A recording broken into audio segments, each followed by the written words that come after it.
500 மதுக்கடைகள்லாம் மூடி இருக்காங்க. அதை ஒன்றே டபுளா சொல்லாதீங்க. நீங்க என்ன விஜய்க்கு செய்றீங்க? இல்ல 717 சொன்னாரு, அதுல 500 மூடி இருக்காரு. ஒன்னும் வந்து வியாபாரம் குறையுமா? குடிக்கிறவங்க குடிக்காம இருப்பாங்களா? திமுக ஒரு தீய சக்தி. நீங்க அந்த தீய சக்தியால தான் கூட உள்ள குறைச்சிருக்கீங்க. ஊழல் கட்சி அதிமுக, நீங்க அந்த ஊழல் கட்சி எம்எல்ஏ தான் உள்ள குறைச்சிருக்கீங்க. நாங்க தண்டை எப்படி போடுவோம்? தனிச்சு நின்று ஜெயிச்சாதான் அவருடைய வாக்கு. இது திமுகவோட வாக்கு. திருமாவளவன் கூட ஆட்கள் உள்ள போயிருந்தா கூட திமுகவோட வாக்கு. நீங்க அதிமுக தீய ஆட்சிதான் சொல்றீங்களா? நான் வெறும் சோபா நினைச்சேன்னா நம்மளுக்கு என்ன தெரியும்? நம்ம கட்சியில் அதெல்லாம் கிடையாதப்பா. எங்கள் அண்ணன் சீமான் எங்களுக்கு ஒரு சோபா கூட கொடுக்க மாட்டுறாரு. சோபா நாங்கள் முன்ன பின்ன வாங்கியிருந்தா தெரிஞ்சிருக்கோம். நாட்டை ஆளக்கூடிய முதல்வர் இருக்கட்டும். நான் வந்து 10 நாள் புது பொண்ணுமா அவரு இப்பதான் புது கல்யாண பொண்ணு. ஃபர்ஸ்ட் பிரைஸ் அடிச்சாலும் கடைசியில போட்டியப்பா அப்படிங்கிற மாதிரி அதிர்ச்சியில சீமான் அவர்கள் இருக்காரு. எல்லாருமே ஒட்டுமொத்த கட்சியும் ஏன் சீமான் தான் தோத்தாரா? திமுக தான் தோத்துச்சு. அண்ணா திமுக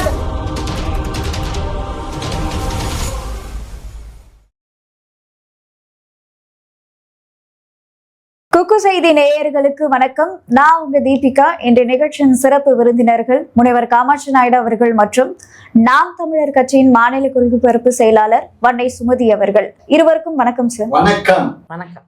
இந்த 10 நாட்கள் அவருடைய ஆட்சி எப்படி இருக்குன்னு நீங்க நினைக்கிறீங்க? ஆட்சி நடக்குதா தெரியலையே. ஒன்னும் திட்டங்கள் சட்டங்கள் 500 மதுக்கடைகள்லாம் மூடி இருக்காங்க. அதை ஒன்றே டபுளா சொல்லாதீங்க. நீங்க என்ன விஜய்க்கு செய்றீங்க? இல்ல 717 சொன்னாரு, அதுல 500 மூடி இருக்காரு. ஒன்னும் வந்து வியாபாரம் குறையுமா? குடிக்கிறவங்க குடிக்காம இருப்பாங்களா? மதுவை ஒழிச்சாரு. அதுதான். நீங்க சும்மா இங்க இருக்க கடையை அங்க மூடுனாக்கா 2 கடையில இருக்க கூட்டம் பூரா ஒன்னா நிக்க போகுது. அதுக்கான ப்ராசஸ் அவ்வளவுதான். வியாபாரம் பாதிக்காது. நீங்க உண்மையிலேயே ஜோசப் விஜய் அவர்களே தம்பி, நீங்க இந்த மது ஆலை இருக்கு பாத்தீங்கன்னா அதை மூடனா மது குறையும். மது ஆலைகள் யார் நடத்துறாங்கன்னு நினைக்கிறீங்க? நல்ல ஆளுங்கட்சி எதிர்கட்சி, பழைய ஆளுங்கட்சி பழைய எதிர்கட்சி, அவர்கள் 2 பேரும் தான். விஜய் மேலே எங்களுக்கு கோவம் இல்லை. எங்க அண்ணனுக்கு என்ன கோவம் தெரியுமா? நீங்க வந்து என்ன சொன்னீங்க? தூய கட்சின்னு வந்தீங்க, தூய ஆட்சி செய்ய போறோம்னு வந்தீங்க. யாரு உங்களுக்கு முன்னாடி உட்காந்துருக்கா? திமுக. என்ன சொன்னீங்க? திமுக தீய சக்தி. திமுக ஒரு தீய சக்தி. நீங்க அந்த தீய சக்தியால தான் கூட உள்ள குறைச்சிருக்கீங்க. ஊழல் கட்சி அதிமுக, நீங்க அந்த ஊழல் கட்சி எம்எல்ஏ தான் உள்ள குறைச்சிருக்கீங்க. அப்ப உங்கள்கிட்ட என்ன வந்து தூய கட்சின்னு எப்படி நீங்க சொல்ல முடியும்? நீங்க இதெல்லாம் இல்லாம எப்படி அவரால் ஆட்சி? ஆமா, இதெல்லாம் கேட்பாங்க, கேட்டுதான் ஆகணும். நீங்க ஒரு தவறு செஞ்சிட்டீங்க. இந்த தவறு கண்ணில் படுது. நீங்க ரகசியமா செய்ய முடியாது. அப்ப நாங்க தவறு பிறகு கேட்டுதான் ஆகும். ஏன் கேட்குறீங்க? நீ கேட்கக்கூடாது. கேட்குற இடத்துல வந்து நாங்கள் இருக்கோம். நீங்கள் பதில் சொல்ல வேண்டிய இடத்துல நீங்கள் இருக்கீங்க. அதனால் சொல்லி நீங்கள் தானே சொன்னீங்க இன்னைக்கு. அப்போ நீங்கள் அடைக்க வச்சிருக்கணும்ல. ஆனால் எங்கள் அண்ணன் ஒன்றும் சொல்லலை. சீமானை வந்து விஜய் தம்பி ஒன்றும் சொல்லலை. ஆனால் சொன்னார்ல, திமுக ஒரு தீய சக்தி. ஸ்டாலின் அங்கிள். ஸோ இப்போ ஸ்டாலின் அங்கிள் உளுந்த ஓட்டதான உள்ள உட்காரச்சிங்க. அப்புறம் எப்படி தீய சக்தின்னு வராது? இல்லையே, ஊழல் கட்சியும் உள்ள இருக்கு, திருட்டு கட்சியும் உள்ள இருக்கு. அப்ப இது எப்படி தீய சக்தி? திருட்டு கட்சி யாரு? திமுக திருட்டு கட்சி. விஜய் தானே சொன்னாரு. தீய சக்தின்னு சொன்னாரா இல்லையா? தீய சக்திக்கும் திருட்டுக்கும் அவர் திருட கட்சின்னு சொன்னாரு. தொட்டில் பழக்கம் சுடுகாட்டு மட்டும் உங்களுக்கு இந்த தொட்டில் பழக்கம் விட்டே போகாது. நாம் தமிழர் பூரா திருட்டு கட்சி. எங்களை பார்த்து திருடுங்க. திமுக திருடுறது இல்லையா? யாருமே இவங்க கேக்குறது கரெக்ட் தானே. ஏடிஎம்கே டிஎம்கே உடைய மாற்றுன்னு விஜய் அவர்கள் சொன்னாரு. திரும்பவும் அவங்க 2 பேரையும் கூட வச்சு அதுதான் கோவம். மக்கள் மேல கோவப்படணும். மக்கள் வந்து அவருக்கு ஃபுல்லா 118 கொடுத்துருக்கணும். அதை விட்டு கம்மியா கொடுத்தாக்கா அப்புறம் என்ன பண்றது? அதுக்காக திரும்ப இன்னொரு தேர்தலை சந்திக்க முடியுமா? நாங்கள் அதுதான் இப்போ எப்படி அந்த காலத்தில் வாஜ்பாய்க்கு ஆதரவு கொடுத்தோமோ அது மாதிரி இப்போ விஜய்க்கு ஆதரவு கொடுத்துருக்கோம். ஏன்னா திரும்ப ஒரு எலெக்ஷன் கட்சிக்கு வெக்க இருக்கா இல்லையா? என்ன 75 வருஷமா ஆட்சி பண்றீங்க, கட்சி நடத்துறீங்க. நீங்க கூட்டணி அனுப்பக்கூடாது இருக்கணும்ல. ஒரே கட்சி அதிமுக கொண்டு போ. திமுக ஒரு தீய சக்தி. ஓம் சக்தி பராசக்தி. திமுக ஒரு தீய சக்தி. ஸ்டாலின் அங்கிள் கேக்குதா சொன்னார்ல, உங்களை அவமானப்படுத்தினார்ல, அப்ப அவர்கிட்ட இந்த எம்எல்ஏ எப்படி போனாங்க? திமுகவில இருந்து போலியே, விசிகாவில இருந்தும் கம்யூனிஸ்ட் கட்சி விசிக வாங்கின ஓட்டு யார் ஓட்டு? திமுக தானே கூட்டணி. திருமாவளவன் அவர்களுக்காக போட்ட ஓட்டு திமுகவோட ஓட்டுமா? இன்னைக்கு பிரேமலதாக்கு விழுந்த வாக்கு வந்து பிரேமலதா வாக்கு கிடையாது. திருமாவளவன் அவர்கள் தனித்து நின்னா இந்த ஓட்டு எல்லாம் வாங்கியிருக்க அவர் மாட்டாரு. தனியா திமுக திமுக கூட்டணி தனியா நின்றிருந்தா அவரோட வாக்கு, அவருடைய வாக்கு. இப்ப கூட்டணியில இருந்தா எல்லாம் இப்ப இந்த தொகுதியில வந்து நிக்கிறாங்க. ஒரு நீங்க நிக்கிறீங்கன்னா நான் அண்ணா திமுக, ஒரு திமுக, ஒரு நாம் தமிழர், நாங்க 3 பேருமே கூட்டணா 3 பேரும் உங்களுக்கு தான் போடுவோம். நாங்க தனித்து எப்படி போடுவோம்? தனிச்சு நின்று ஜெயிச்சாதான் அவருடைய வாக்கு. இது திமுகவோட வாக்கு. திருமாவளவன் கூட ஆட்கள் உள்ள போயிருந்தா கூட திமுகவோட வாக்கு. நீங்க அண்ணா திமுக தீய ஆட்சிதான் சொல்றீங்களா? ஆமா, தீய சக்தி சொல்லி சேர்த்துக்கிட்டாரு அவர். ஏன்னா அவரு சூழ்நிலை அப்படி ஆயிப்போச்சு. ஆளுநர் அந்த மாதிரி பண்ணிட்டாரு, பதவி ஏற்க விடல. அவர் சூழ்நிலை. ஆனா கொஞ்சம் சிந்திச்சிருக்கணும், இதெல்லாம் முன்னாடியே சிந்திச்சிருக்கணும். ரிசல்ட் வந்தாலும் சிந்திச்சிருக்கணும். அவர் கொஞ்சம் ஒரே இடத்துல சாஞ்சிருக்கணும். திமுக கிட்ட வந்துடக்கூடாது. திமுக வந்து பின்னாடிலாம் திருடா சொல்லிட்டு முன்னாடி கையெடுத்து கும்பிட்டுக்கிட்டு என்ன. அப்ப வேற யார சூஸ் பண்ணிருக்கணும்னு சொல்றீங்க? அதிமுக சூஸ் பண்ணிருக்கணும்னு சொல்றீங்களா? ஆமா, அது ஒரே ஊழல் கட்சை மட்டும் வச்சிருந்துருக்கலாம்ல. இப்ப ரெண்டையும் கலப்படமாயி போச்சுல்ல. அதுதான் எங்க அண்ணன் கேட்கிறாரு. அன்னைக்கு அவ்வளவு பேசுனீங்கல்ல, இன்னைக்கு வந்து சேர்த்து வச்சு கூட. அப்ப விஜய் அவர்கள் வந்து திமுக கூட்டணி கூப்பிட்டு இருக்க கூடாது, அதிமுக கூட்டணி தான் கூப்பிட்டு. ரெண்டுமே தவறுமா. அவருக்கு மெஜாரிட்டி இல்லம்மா. மெஜாரிட்டிலாம் அதுக்கு என்ன பண்ணணுமோ அதை பண்ணிருக்கணும். பெரிய எலெக்ஷன் வச்சிருக்கணும்னு சொல்றீங்களா? நம்ம ஏன் சொல்லணும்? அது நம்மளுக்கு தெரியாது. அது யாராச்சும் அதுல போய் காங்கிரஸ் சேர்த்து வச்சிருக்காரு. காங்கிரஸ் சேர்த்திருக்காரு. காங்கிரஸ் வந்து யாரு? இலங்கையில வந்து 2 லட்சம் பேர் நேற்று நடந்துச்ச மே 18. அதுக்கு முதல் காரணமே வந்து காங்கிரஸ் கட்சி தான். அவரை கூப்பிட்டு வந்து அவங்க திமுக வச்சு கொண்டாடிக்கிட்டு இருந்தாங்க. திமுக வந்து அவர் அபகரிச்சிட்டாரு. இப்போ காங்கிரஸ்காரவங்க எங்க வாக்குகள் எங்க இலப்படா போயிடுறாங்களா என்ன? காங்கிரஸ்காரவங்க அவன் கல்யாண வீட்டுக்கும் போவான், சாவு வீட்டுக்கும் இலவு வீட்டுக்கும் போறது, கல்யாண வீட்டுக்கும் போறது. பந்தியில உட்காருன்னா முன்ன போயிடுறது, பருப்பு வைக்கிறதுக்கு முன்ன போயிடுறது. 4 சீட்டு யாரோட வாக்கு? காங்கிரஸ்க்கு என்ன ஓட்டு இருக்கு இங்க தமிழ்நாட்டுல? தமிழ்நாட்டுல வாக்கு இருக்காண்ணா உங்களுக்கு? மக்களுக்கு காங்கிரஸ் என்ன தெரியாது. திமுக வாக்கு தான் அது எல்லாமே. அங்க போய் உட்காந்துருக்காங்க. அப்ப என்ன இது? என்ன ஒரு கொள்கை, என்ன கோட்பாடு? சரி, இவங்க காங்கிரஸ பத்தி நிறைய விமர்சனங்களா வச்சுட்டு இருந்தாங்க. இவ்வளவு வருஷம் உங்க கூட கூட்டணியில இருந்த ஒரு கட்சி, இப்ப அவங்களும் வெளியில இருந்து தானே ஆதரவு கொடுக்குறாங்க. வெளியில இருந்து ஆதரவு இல்லப்பா. அவங்க 2 மந்திரி நினைமா இன்னைக்கு பொறுப்பேற்றுக்குவாங்கன்னு நினைக்கிறேன். ஆனா இது வரைக்கும் எந்த ஒரு அதிகாரப்பூர்வ தகவலும் வெளியாகலையே. 2 அமைச்சர் கொடுக்குறாங்க. விஜய் வந்து காங்கிரஸுக்கு இன்னைக்கே இல்லை நாளைக்கு வரும் அது தகவல் வரும். பட் காங்கிரஸ் வந்து நாங்க எங்ககிட்ட இருக்கும்போது எக்ஸ்ட்ரா லக்கேஜ்னு கட் பண்ணி விடாம இருந்தோம். அது இப்ப காலத்தின் கட்டாயம் அவங்களே போயிட்டாங்க. நாங்க 2 கையை நாங்க யாருக்கு நாங்க தனிச்சு தான் நிற்போம். எங்க கூட்டணி, அதாவது காங்கிரஸ் இல்லாத கூட்டணி, பாரதிய ஜனதா கட்சி கூட்டணி இல்லாம நாங்க தனிச்சு நிற்போம். அவ்வளவுதான். ஸோ அதனால நாங்கள் வந்து தேர்தலுக்காக கூட்டணி இல்லை. எங்களுக்கு பெர்மனண்டா கூட்டணி யார் இருக்காங்களோ அவங்கள தான். 22 கட்சி கூட்டணி, தேர்தலுக்கு கூட்டணி இல்லையா? என்ன 22 எப்பயுமே ரொட்டீன் எலெக்ஷன் டைம்ல கூட்டணி வச்சுக்குவாங்க. இவங்க எல்லாத்தையும் அரிச்சு அள்ளிடுவாங்க. அள்ளி போய் சேர்ல உட்காந்துருவாங்க. உட்காந்தோன்னா உனக்கு ஒரு சீட், உனக்கு ஒரு சீட், உனக்கு 2 சீட் கொடுப்பாங்க. இப்போ அவங்க எல்லாம் வந்து நினைச்சதா தோழமை கட்சி. இப்போ அவங்க ஜெயிச்சோன்னு என்ன பண்ணாங்க? அவங்க வாழை தூக்கிட்டு அங்கே போயிட்டாங்க, விஜய் கிட்ட போயிட்டாங்க. அவங்களுக்கு பொட்டி சோபா போச்சு இல்ல, சோஃபா ஒரு சோபாவுக்காக போயிருக்காங்க. ஒரே ஒரு சோபா அனுப்பிச்சிருக்காங்க. என்ன மாரம் கேட்டாங்க, இத்தனை வருஷமா கட்சி ஒரு சோபா வாங்க முடியாதா? ஏன் கிட்ட நான் கூட வாங்கி கொடுத்துருவோம். அந்த சோபா புஷ்பா சினிமா படம் பாத்தியா? அந்த சோபா. ஓ புஷ்பாவா? சட்டமன்றத்துல எங்க இளைய தளபதி பேசினாரு, கேட்கலையே? ஏன் கேட்கல?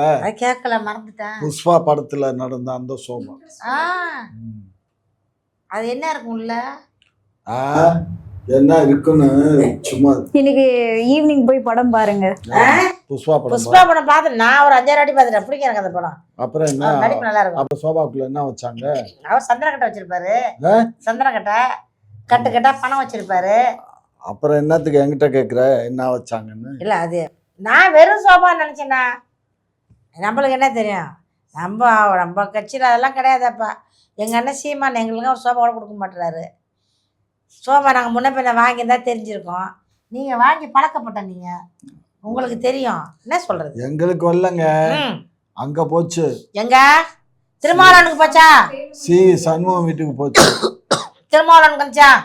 சினிமாவுக்கு அலுவலகத்துக்கு போச்சு. நேரம் அலுவலகத்துல போர்டு வரைக்கும் கட்டினாங்க.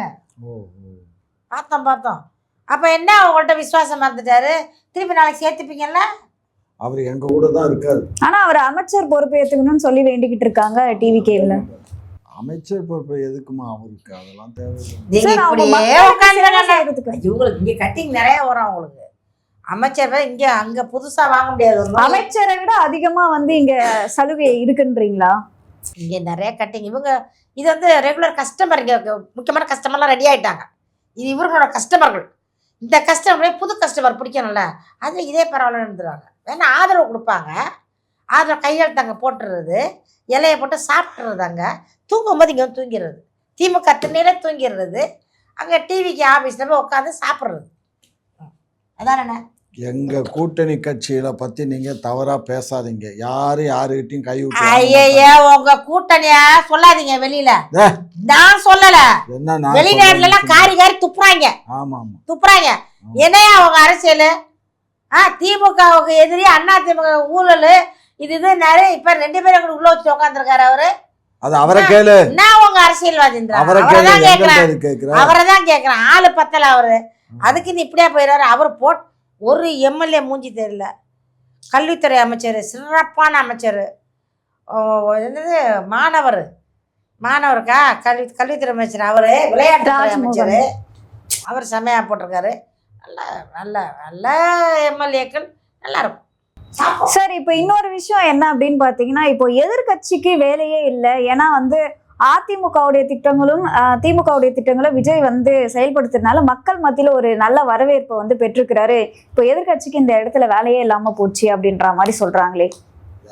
மக்கள் சொல்றாங்க. நீங்க கேட்டீங்க.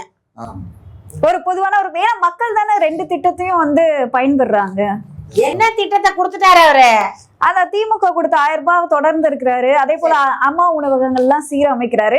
சோ இவங்க திட்டங்களை ஏன்னா ஒருத்தர் வந்து ஆட்சிக்கு வர்றாருன்னா பழைய திட்டங்கள்லாம் நிறைய கேன்சல் பண்ணுவாங்க. ஆனா இவர் வந்து அதிமுகவில் கொண்டு வந்ததும் தொடர்றாரு, திமுகவில் கொண்டு வந்ததும் தொடர்றாரு. அப்ப மக்கள் மத்தியில ஒரு நல்ல வரவேற்பு பெற்றிருக்கு அப்படின்னு சொல்றாங்க. எதுக்கு? உணவகத்துக்கு. இந்த 80 கோடி பாத்திரம் பண்ண வாங்குறதுக்கு தான் ஆகும். தரமான உணவு, தரமான சாப்பாடு கொடுத்தா நானே அங்கே போய் சாப்பிட்டுடுவேன். சரியா? அது மாதிரி எல்லாருமே போய் சாப்பிட்றலாம். ஹோட்டல் மாதிரி நடக்கும். அது வந்து ஜெயலலிதா அம்மையார் இருந்தப்ப நல்லா இருந்துச்சு. அந்த அம்மாவுக்கு அப்புறம் நல்லா இல்லை சாப்பாடு.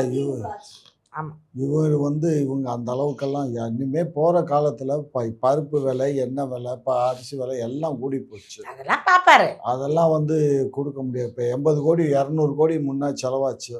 இப்ப எத்தனை கோடி கொடுக்க போறாரு? 80 நீங்க தான் மூடிட்டீங்களா? பாதியை நாங்க மூடலைங்க. நாங்க அதை கொஞ்சம் பாத்திரங்க மண்டங்கள்லாம் வாங்கி போட்டு பெரிய அளவுல பெருசா. இல்ல நீங்க வாங்கி போட்டிருந்தா அந்த பாத்திரம் இப்ப இருந்திருக்குமே. அது நாங்க வாங்கி போட்டு 5 வருஷம் ஆச்சு இல்ல? அது பழசா போயிருக்கு. அது வேலை சேர தூக்கிட்டு போயிருப்பாங்க. தூக்கிட்டு போயிருவாங்க. அங்க லேடிஸ் எல்லாம் உட்காந்துக்கிட்டே சம்பளம் 17,000 ஸ்டார்டிங்லயே நல்ல சம்பளம் கொடுச்சு அம்மா. நல்லா இருந்துச்சு சாப்பாடுலாம். மக்கள் நிறைய பேர் திமுகவுடைய ஆட்சி காலகட்டத்துல சம்பளமும் ஒழுங்கா கொடுக்கறது இல்ல, அது செயல்படவே இல்லை. சம்பளம் கொடுக்கலன்னு சொல்லாது. யாருக்குமே சம்பளம் 10 ரூபா யாருக்கு சம்பளம் கொடுத்துருக்கீங்க? யாரு கொடுக்கல? குப்போல்றவங்களுக்கு சம்பளம் கொடுக்கல நீங்க. குப்போல்றவங்க, கக்கூசு கலவரவங்க சம்பளம் கொடுக்கல நீங்க. டிரைவருக்கு சம்பளம் பாக்கி, ஆசிரியருக்கு நிலுவைத் தொகை. சொன்ன யாருக்கு நீங்க சம்பளம் கொடுத்துருக்கீங்க? இவங்களுக்கு சத்துணவுக்கு வந்து அம்மா நிறுவனம் தூக்கி மூடிடுவாங்க. இவங்க ஆட்சி வந்தோடனே என்ன பண்ணுவாங்க, உடனே எங்கெங்க அம்மாவோட பேர் இருக்கோ தூக்குவாங்க. அம்மா ஆட்சி வந்தா ஐயாவோட பேர் எங்கெங்க இருக்கோ அதை தூக்கு. இதான் இவங்க 2 பேருக்கும் நடந்தது. சக்காலத்தியா சண்டை மாதிரி போட்டுக்குவாங்க 2 பேரும். இப்போ இது 2த்தையும் சேர்த்து நடத்துறாரு. அப்ப இது மாற்று தானே? நடத்தலமா, இன்னும் ஃபீல்டுக்கு வரலம்மா. வந்திருக்காரு, ஜெயிச்சிருக்காரு. ஜோசப் விஜய் அவர்கள் வந்து முதலமைச்சரா நாற்காலியில உட்கார்ந்துருக்காரு. 16 நாள் ஆச்சுமா. இன்னைக்கோட மௌன விரதத்துல இருக்காரு. சாமியார் ஜோசியக்கார் சொல்லிருப்பாருன்னு நினைக்கிறேன். இல்லம்மா, அவர் எப்பயுமே பேச மாட்டாரம்மா. அரசியல பேசிதானே. அப்ப நீங்கள் நானே பேசிட்டே பேச மாட்டாரு. மோடி அவர்கள் பேசாம தானே இப்ப வந்து இந்தியாவே ஆண்டுகிட்டு இருக்காரு. யார் சொல்றது மோடி பேசலன்னு? யார் சொன்னது? மணிக்கணக்குல பேசுவாரு. இல்ல இது வரைக்கும் செய்தியாளர்களை எங்க மோடி அவர்கள் சந்திச்சிருக்கிறாரு? அப்ப அவரும் விஜய் ஒன்னா? அவர் நாட்டோட பிரதமர். நாட்டை ஆளக்கூடிய முதல்வர் இருக்கட்டும். நான் வந்து 10 நாள் புது பொண்ணுமா அவரு இப்பதான் புது கல்யாண பொண்ணு. வந்த உடனே மாமா, சித்தப்பா, பெரியப்பா, பங்காளி, அக்கா, தங்கச்சி, இவன் மாமியார் வீட்டு குடும்பம், அம்மா வீட்டு குடும்பம், இது வந்து மச்சனிச்சு குடும்பம்னு கத்துக்கணும், பேசணும். வந்தன்னிலேருந்து அப்படியே பேசாம அவர் செயல்ல காட்டிட்டு இருக்காருன்னு சொல்லிட்டு இருக்காங்க மக்கள். உங்க செயலை காட்டுறது நாங்கன்னா உங்க இது நல்லா வருது வாயில. எனக்கு பக்கத்துல உட்காந்தா பார்க்க முடியும் என்ன பண்றீங்கன்ட்டு. செயலை நீங்க சொன்னாதான் தெரியும். அறிக்கை மட்டும் விடுறாங்க. இது வரைக்கும் எந்த மினிஸ்டர் மூஞ்சியும் தெரியல எங்களுக்கு, யாரையும் தெரியல. இந்த ஒரு வேலையத்த வேலையோட சோடா போட்டு நிறைய பேர் வந்து இப்ப கீர்த்தனா அவங்களும் வந்து பண்ணிட்டு இருக்காங்க போல. ராஜ்மோகன் ராஜ்மோகன் வந்து ஏற்கனவே மீடியாவில இருந்தவர். விஜய் டிவில அவர் வந்து அப்பப்போ ஒரு அரட்டை அரங்கத்துல பேசுவார். ஆதவர்ஜுனா வந்து திருமாவளவன் கட்சியில இருக்கும்போது அப்படி இப்படி போய் திருமாவளவன் அறிமுகப்படுத்தப்பட்டவர். அதனால அவங்க 2 பேரை தான் தெரியும், மீதி யாரையும் தெரியாது. கீர்த்தனா இப்போ ஒருத்தவங்க ரொம்ப தெரியாதுமா, வந்தாதான் தெரியும். என்ன மந்திரி அவங்க தெரியாது. கீர்த்தனா தொழில்துறை தெரியாது. அதெல்லாம் அவங்களாம் யாருன்னு தெரியாது. இவங்க 2 மூஞ்சி தெரியும். நாங்கள் விஜய் டிவியில் பார்த்துருக்கோம், அதனால தெரியும் ராஜ்மோகனை. அவரோட ஒரு பாப்புலாரிட்டி பர்சன்லாம் கிடையாது. 2 பேருமே டம்மி பீஸு தான். இப்போ என்னமோ தம்பிக்கிட்ட வந்து கொஞ்சம் நல்லா பெரிய போஸ்டிங் கிடைச்சாலும் கல்வித்துறை அமைச்சர்லாம் எவ்வளோ பெரிய பதவி. அன்பழகன் வச்சிருந்தாரா கல்வித்துறை அமைச்சர்? அன்பில் மகேஷ் பொய்யாமொழி வச்சிருந்தாங்க. அப்ப ராஜ்மோகன் அவர்களுக்கு அந்த தகுதி இல்லைன்னு சொல்றீங்களா? நான் சொல்ல தெரிஞ்சுதான் விஜய் கொடுத்துருக்காரு. விஜய்க்கு தெரியும், நம்மளுக்கு எப்படி தெரியும்? பெரிய பொறுப்பு அதை தூக்கி கொடுத்துருக்காங்களே அப்படின்ற மாதிரி. வேற ஆள் இல்லைல்லம்மா, கொடுத்தானே ஆகணும். அவரு இப்ப அவங்கள்ட்ட இருக்கிறது எல்லாமே அங்க இளைஞர்கள் தான். ஏற்கனவே இவர் வந்து செங்கோடைன்னு இப்போ அவங்க ஆட்சி காலத்துல அவர் பள்ளி கல்வியினுடைய அமைச்சராக தான். அவர் 8வது தான் படிச்சிருக்காரு. இப்போ பொதுப்பணித்துறை வந்து அவர் இவரு என்னது குஷி வந்து 8வது படிச்சிருக்காரா. அவர் என்ன ஒருத்தர் இப்ப சொன்னீங்கல்ல, அவர் 10 அதிமுக, அவர் 10வது தான் படிச்சிருக்காராம். ராஜ்மோகன் வந்து 10வது ஃபெயிலு, 12வது ஃபெயிலு, பிஎஸ்சி ஃபெயில். நம்ம பார்க்கல, நான் அவர் கூட இல்லை, பக்கத்து வீட்டுல இல்லை, மீடியாவில் போடுறாங்களா. அப்ப படிப்புக்கும் பதவிக்கும் வந்து சம்பந்தம் இருக்குன்னு சொல்றீங்க? படிக்கணுமா? அந்த காலத்துல காமராஜர் படிக்காம இருந்தானே அவர் வந்து அறிவு இருந்துச்சு. அப்போ இப்போ வந்து படிப்பு முக்கியமாயிடுச்சு. அப்ப இப்ப இருக்கக்கூடிய அமைச்சர்களுக்கு அறிவு இல்லைன்னு சொல்றீங்க? அறிவு இல்லை நம்மளா சொல்ல, நீங்க ஒத்துக்கிட்டா சரி, நீங்க சொன்னா உங்க வாயில சொன்னா சரி, நான் சொல்லல. நீங்க என்ன சொன்னீங்கன்னா படிப்புக்கும் அந்த காலத்துல இருந்தவங்களுக்கு அறிவு இருந்துச்சு, இப்ப இருக்கிறவங்களுக்கு இல்ல அப்படின்ற மாதிரி. அப்ப வந்து ஆள் இல்லமா, வேற ஆள் இல்லமா. காமராஜர்லாம் சும்மா மேல இருந்து ஒரு 4 படத்துல அடிச்சு வந்து உட்காந்துருல, சும்மா 4 மீட்டிங்ல பேச உட்காந்துரு. அவெல்லாம் ஒழிச்சிருக்காரு, போராடி இருக்காரு, சிறைக்கெல்லாம் எவ்வளவு போயிருக்காரு. அவரு பெரியார் காலத்துல இருந்து அவர் இருந்திருக்காரு கூட. அவர் முதலமைச்சர் ஆனாருன்னா அவரை கல்வி யாரும் பார்க்கல. அப்போ வந்து நிறைய பேர் படிக்காம தான் இருந்தாங்க, நிறைய பேர் கொஞ்சம் திறன் கம்மியா இருந்தாங்க. இவருக்கு திறனா இருந்தாரு, முதலமைச்சர் ஆயிட்டாரு. ஆனா காமராஜர் ஒரு திறன் இல்ல, ஒரு இடத்துல போய் சொல்லல, மக்களுக்காகவே வாழ்ந்தாரு. இவங்களும் ஆட்சி பண்ணதுக்கு அப்புறம் தானே தெரியும். அதான் சொல்றோம், பண்ணுங்க அப்பு, ஆட்சி ஆரம்பிங்க. இன்னும் ஆரம்பிக்கவே இல்லையா? எப்ப ஆரம்பிக்க தெரியல. பூசணிகள்லாம் உடைக்கணுமோ, பூசணிக்காய் உடைச்சு ஆளெல்லாம் சுத்தி எல்லாம் பண்ணி உடைக்கணும்னு நினைக்கிறேன். சட்டமன்றத்தை கூட்டல இன்னும். இது எப்படி சொன்னாக்கா, நம்ம திமுக அதிமுக பார்த்துட்டு இருக்கோம், ரொம்ப காலமாக பார்த்துட்டு இருக்கோம்.